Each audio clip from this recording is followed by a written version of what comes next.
What's up, guys? Kunal here, Bulls on Wall Street. A flat day in the stock market, but there's a lot to talk about. Let's dig into what is happening in the stock market and where it goes next. We've been having a series of just kind of drip days. And today we did stabilize, but we're still under a lot of resistance. So let's spend some time going into the market indices and then dig into the watch list on what's happening next.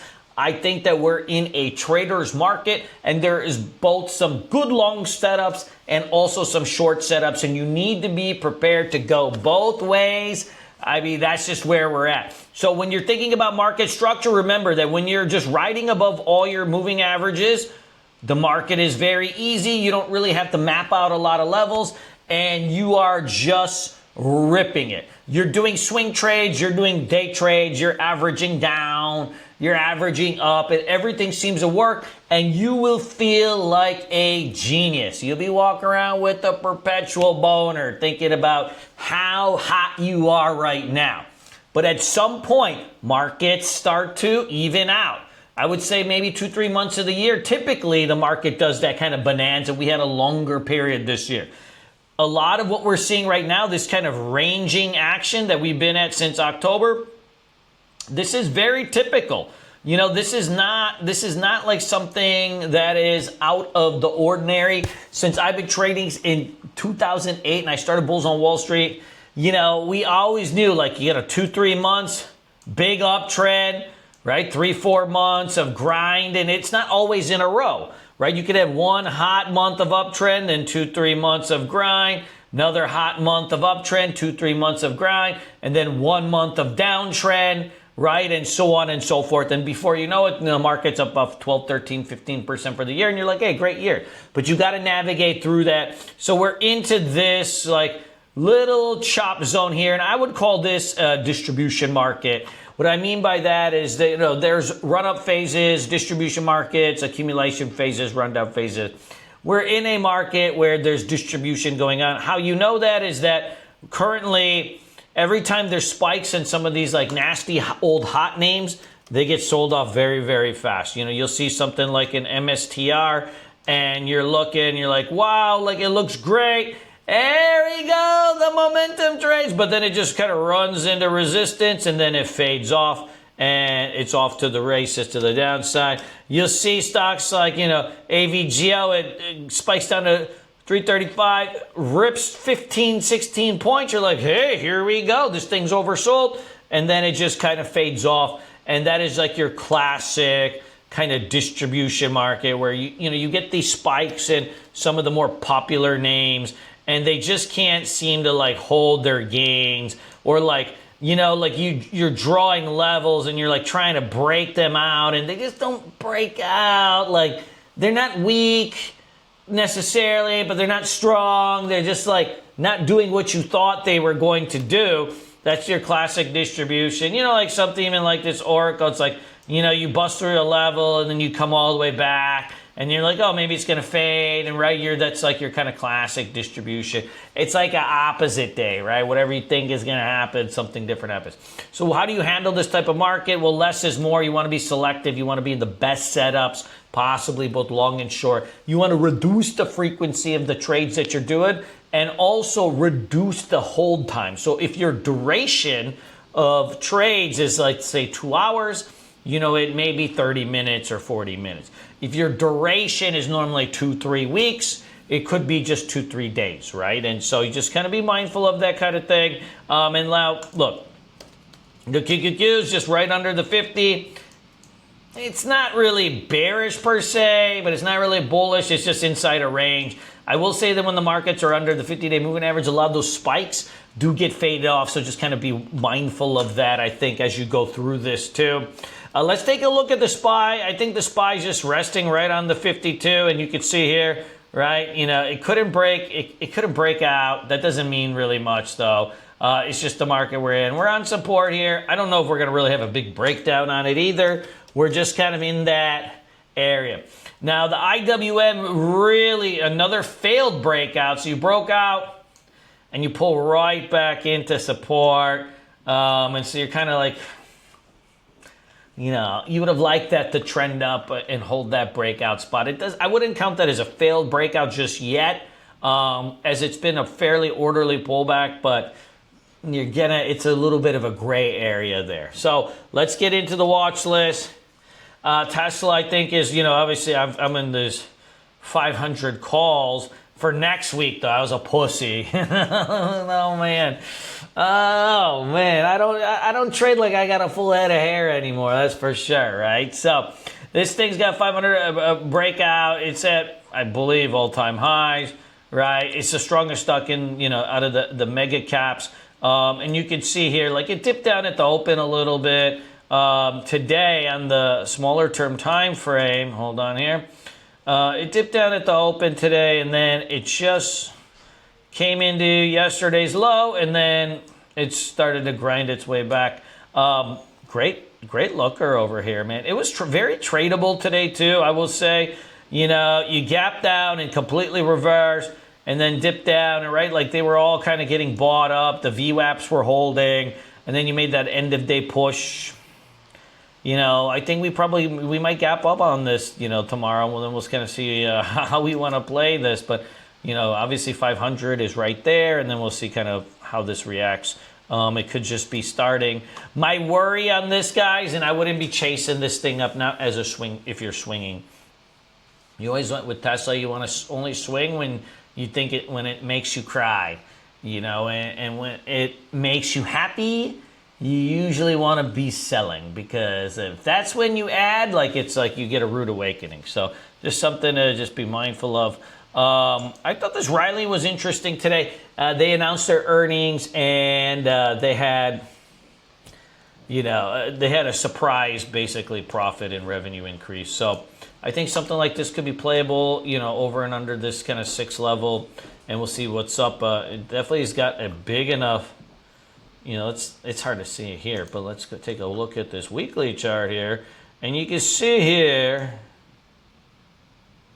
all right, that 742 is like a more bigger spot. Ooh, say that more bigger is probably not the proper terminology, but you get room up to 742, and then, some decisions need to be made. But it's got a huge base if it can ever clear there. But in the meantime, I think you can scalp around in this. I'm not going to trade this stock because I'm on a no small caps detox. They were so hot a couple months ago. I was diving into them a little bit, but it was pretty stressful. Didn't like it. I'm too old, too bald, too fat, too hairy. You know how it goes. I got to save my chatters for, nighttime activities now. I'm in procreation phase of life, trying to make babies, right? I'm trying to make babies. I got to keep my will to, do that, so that I can have sons, magnificent sons, right? Magnificent sons, big, tall sons. Now, look, this TLRY really pushing through. Oh, man. I think you got probably more upside on this. When the news comes out on the pot stocks, though, you got to flip this thing short. If this thing speeds up and gets into here, I think we got to short this. As soon as Trump announces whatever news he's going to announce, this thing is rolling over here. We were trading this in the chat room today on these flag patterns, and it was clean today. You had a flag here, you had a flag here. You had a few different bad boys in here. You have a flag here, very tradable, tons of volume. Not much else you can ask. Yeah, it's a turd, but who cares, Beggars can't be choosers. We're in a distribution market. Hey, Lemonade, still watching this bad boy. See if it ever kind of clears this level. Comp, 11's a spot. If you like these kind of,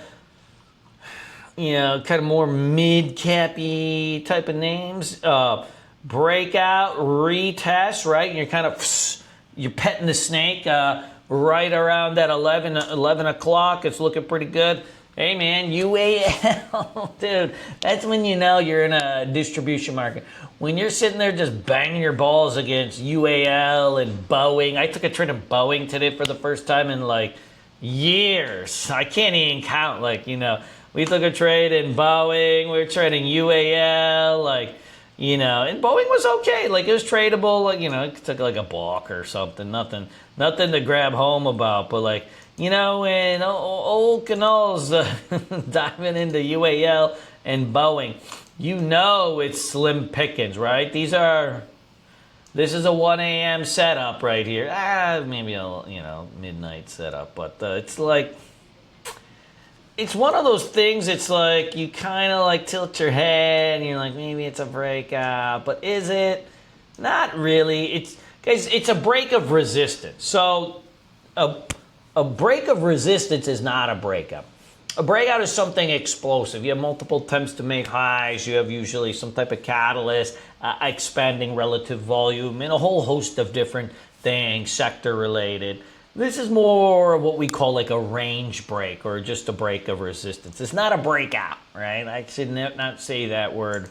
It's just a break of resistance, but I think you keep it on watch because that's all we got, That's all we got. Look at this. Hey, this Roblox has been tanking, and today was an inside day. Guys, inside day setups on these like downtrodden, downtrending stocks has been working really well.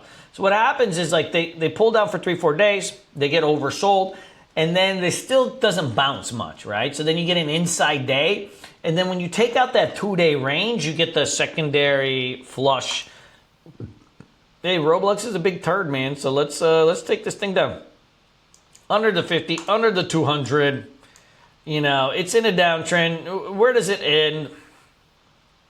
My prediction is $50. I mean, my hold times are like, I hold stocks the way I have sex, right? Like 13 seconds of thunder and I'm out of there, right? So I ain't gonna hold till $50, but here we are.